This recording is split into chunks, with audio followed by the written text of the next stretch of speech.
करले तू रानी छठी माई के पूजा। गोदी में सुनर लड़का खेलता उगे। करले तू रानी छठी माई के पूजा। गोदी में सुनर लड़का खेलता। घाट पर जाई के हाथ तू उठाइले।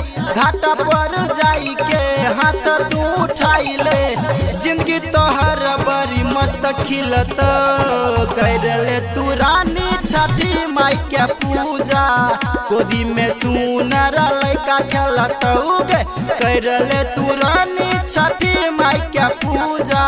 गोदी में सुनर लड़का खेलत। प्रेम से बोलो सूरज भगवान की।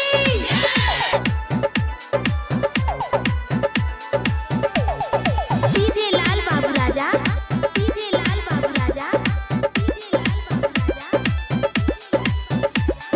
घाट पर जाए से पहले ठेकुआ पूरी बनाइले।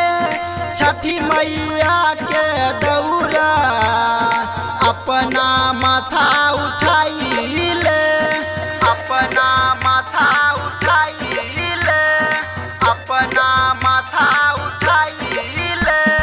घाट पर जाए से पहले ठेकुआ पूरी बनाइले। छठ मैया के दौरा अपना माथा उठाइले। जबल न करबी तू छठी माई के पूजा हई तो न तोहर सपना गए पूरा।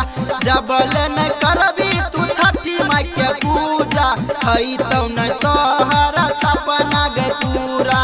रविंदर जीते घाट पर जाई के। रामालाल संजीत घाट पर जाई के। बरका बरका बम फरक। करले तू रानी छठी माई के पूजा। गोदी में सुनर लड़का खेलत उगे।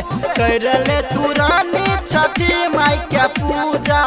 गोदी में सुनर लड़का खेलत। प्रेम से बोलो सूरज भगवान की।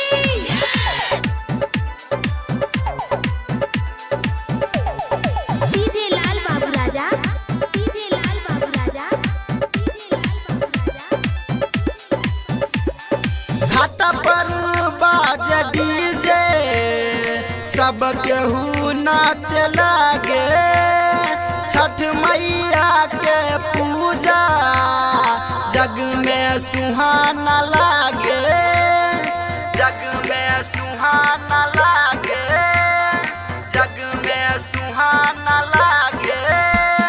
घाट पर बाज डीजे सब केहू नाच लागे।